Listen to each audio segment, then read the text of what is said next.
بخاری اور مسلم دونوں میں یہ حدیث ہے، جو وہ آخری پارٹ ہے وہ مسلم میں ہے، بخاری اور مسلم میں حدیث ہے۔ حضرت سعد ابن ابی وقاص کہتے ہیں رضی اللہ تعالی عنہما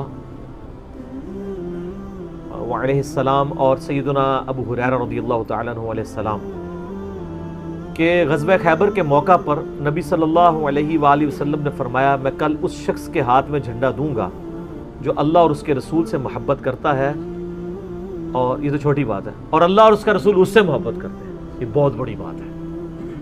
تو سعد ابن ابی وقاص کہتے ہیں کہ ہم پوری رات بے چینی میں سوئے نہیں کہ وہ خوش نصیب کون ہوگا۔ جب صبح ہوئی تو نبی علیہ السلام نے فرمایا کہ علی ابن ابی طالب کو میرے پاس بلاؤ۔ بلایا گیا، ان کی آنکھوں میں شوب چشم تھا، نبی علیہ السلام نے اپنے مبارک لعاب دہن ان کی آنکھوں میں لگایا، مبارک ہاتھوں سے زرہ باندھی اور آپ نے روانہ کیا، اور فرمایا کہ اے علی پہلے ان کو دعوت دینا۔ میدان جنگ میں بھی کہا کہ پہلے ان کو دعوت دینا، اگر تیری وجہ سے ایک بندے کو بھی ہدایت مل گئی نا تو تیرے لیے سرخ اونٹوں سے بہتر ہے۔ اور صحابہ کرام کہتے ہیں سیدنا علی کو یہ فضیلت حاصل ہوئی، اللہ تعالیٰ نے ان کے ہاتھوں پہ فتح دے دی۔ یہ تو بخاری و مسلم میں۔ مسلم شریف میں آگے الفاظ ہیں کہ سیدنا ابو ہریرہ کہتے ہیں کہ حضرت عمر فاروق رضی اللہ تعالیٰ عنہ مجھ سے کہا کرتے تھے کہ مجھے اپنی زندگی میں کبھی بھی نبی علیہ السلام کی طرف سے عمارت کا شوق پیدا نہیں ہوا، یعنی وہ کہتے تھے میری ایک یعنی زندگی میں جو عمارت والا معاملہ ہے میں اس سے دور ہی بھاگتا ہوں۔ آپ کو پتہ ہے نا حضرت ابوبکر کا بھی جب یہ مشورہ شروع کیا تو حضرت عمر نے سب سے پہلے کہا کہ جی مجھے تو آپ معافی رکھیں، باقیوں میں سے کوئی مشورہ کر لے، میں جو بھی مسلمان راضی ہو جائیں گے۔ حضرت ابوبکر نے بھی سب سے مشورہ کیا، حضرت عمر سے نہیں کیا، اور سب سے مشورہ کیا کہ اس کو کر دوں، تو سب نے کہا ٹھیک ہے۔ جب اناؤنسمنٹ کی تو حضرت عمر نے کہا کہ بھی آپ نے مجھ سے مشورہ، ان کا مجھے پتا تھا تم نے تو ماننا ہی نہیں ہے، تو بس اب اس کو مسلمانوں کے مشورے کو قبول کرو۔ تو حضرت عمر کی ایک طبیعت میں ایک عاجزی والا معاملہ تھا، اور آپ دیکھ لیں کہ یہی عاجزی ہے جو ان کو ایمان کی طرف لے آئی ہے۔ نبی علیہ السلام کی ترمذی میں دعا ہے نا، اے اللہ عمر ابن حشام اور عمر ابن خطاب میں سے ایک کو اسلام کی دولت دے دے۔ ابو جہل کو کیوں نہیں ملی؟ میں آپ کو ایک ہی فرق ایک ہی بندے کی زبانی بتا دیتا ہوں۔ حضرت عبداللہ ابن مسعود کہتے ہیں، صحیح بخاری میں آتا ہے کہ جب اس مرنے کے قریب تھا، وہ جو دو بچوں نے اس کو قتل کر کے نیچے گرایا، بھی اس کی رمق باقی تھی، تو میں اس کی جب گردن کاٹنے کے لیے اس کے سینے پہ چڑھا تو مجھے کہنے لگا کہ تم ایک یعنی کم ذات کے آدمی نے ایک بہت بڑی سواری کے اوپر سوار ہوا ہے اور میری گردن کو نیچے سے کاٹنا تاکہ سردار کی گردن نظر آئے۔ یہ اکڑ آخری وقت میں بھی نہیں جا رہی ہے، ٹھیک ہے جی۔ اور دوسری طرف آپ حضرت عمر فاروق رضی اللہ تعالیٰ عنہ کو دیکھیں کہ بلال حبشی کو کہہ رہے ہیں، صحیح بخاری میں حدیث ہے کہ ابوبکر ہمارے سید ہیں جنہوں نے ہمارے سید بلال کو آزاد کروایا۔ عرب کے بنو عدی کا سردار ایک حبشی کو، یہ آپ امیجن ہی نہیں کر سکتے آج کہ خاندانی وہاں پہ نظام، قریش تو اپنے برابر کسی کو سمجھتے نہیں تھے، سیدنا بلال کہہ رہے ہیں۔ اور ایک دفعہ جب ابو جہل پٹائی کر رہا تھا عبداللہ ابن مسعود کی، دھکا مار کے چلا گیا۔ یہ سب کچھ عمر سیریز میں فلمایا قطر والوں نے۔ تو وہ اب وہ نیچے گرے پڑے ہوئے ہیں، حضرت عمر وہاں سے گزر رہے ہوتے ہیں، ابھی اسلام نہیں قبول کیا ہوتا، تو وہ ہاتھ پکڑ کے اسے اٹھاتے ہیں، تو عبداللہ بن مسعود کی زبان سے نکل جاتا ہے کہ واللہ تم ان دونوں میں سے بہتر ہو۔ تو یعنی جو نبی علیہ السلام نے دو مانگے ہیں نا، ان میں سے تم بہتر ہو، یعنی عاجزی ہے، یعنی ہے کافروں کی پارٹی میں اور میرے ساتھ بھی اس نے سلوک کر رہے ہو، اور وہی ہوا، اللہ تعالیٰ نے ان کو قبول کر لیا۔ تو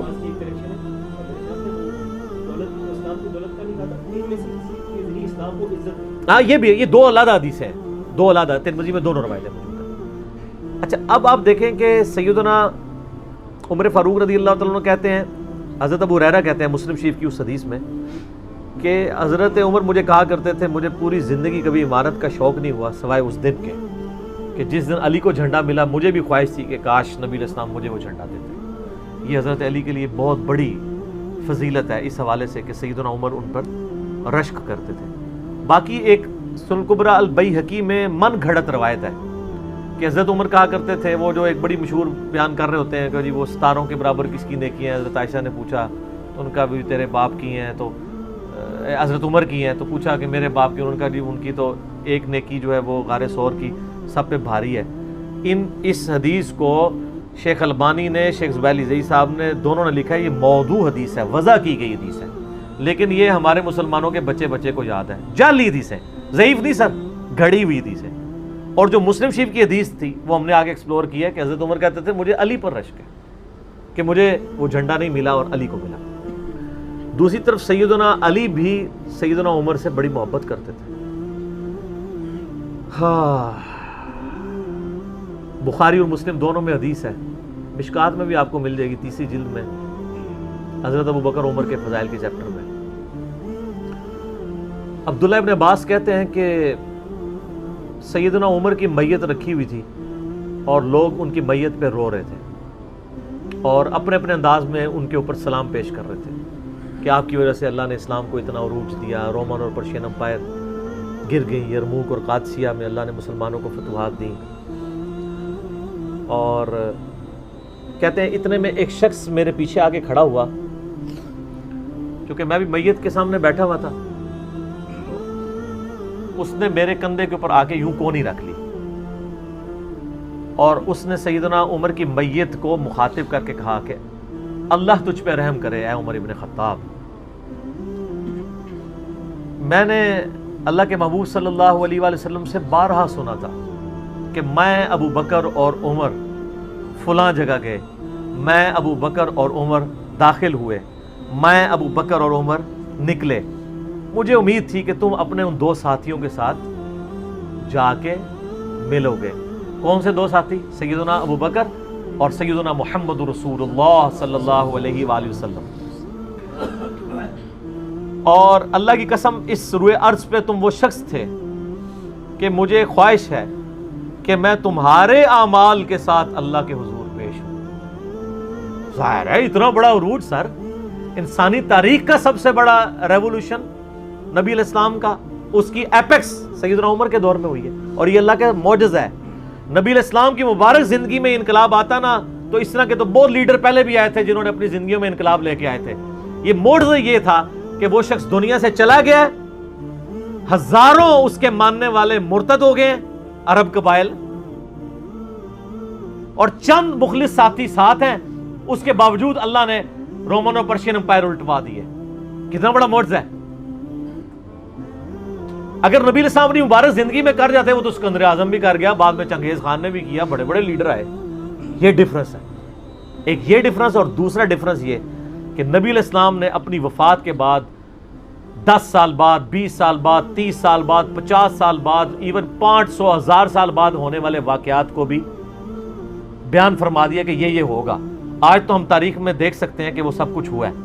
اگر آپ کو شوق ہو تو دلائل النبوہ امام بیہقی کی کتاب ہے 3500 حدیث پہ، 5ویں صدی ہجری میں لکھی گئی ہے. اس میں 500 سال میں جو نبی علیہ السلام کی پروفیسیز پوری ہوئی ہیں نا، منوان اسی طریقے سے موجود ہیں. بخاری مسلم میں جو حدیثیں ہیں تاتاریوں سے جنگوں والی، وہ اس وقت تک نہیں ہوئی تھیں، حدیثیں تو پہلے سے موجود تھی. آج تو ہم ان کو بھی درست مان رہے ہیں. ٹھیک ہے، نبی علیہ السلام نے پریڈکشن کی تھی کہ ان قریب کیسر روم ختم ہوگا، قیامت تک کوئی کیسر نہیں ہوگا. بخاری مسلم کی حدیث ہے، اور دیکھ لیں قیامت تک کوئی کیسر نہیں ہوا.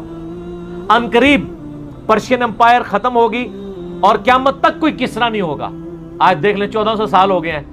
سر یہ اسی طریقے سے ہے کہ میں کہوں کہ ان قریب امریکہ اور رشیا ختم ہو جائیں گے ود ان فیو ایئرز، اور قیامت تک کبھی ان کو پاورز نہیں ملیں گی جو کہ ابھی پاور ہیں اور جن کی صدیوں سے چل رہی ہیں. اور وہ پھر پاور بھی ان لوگوں کے ہاتھوں ہوئی ہیں کہ جن کے پاس اسلحہ بھی نہیں تھا ان کے ساتھ لڑنے کے لیے، مین پاور بھی نہیں تھی ان کے لیول کی.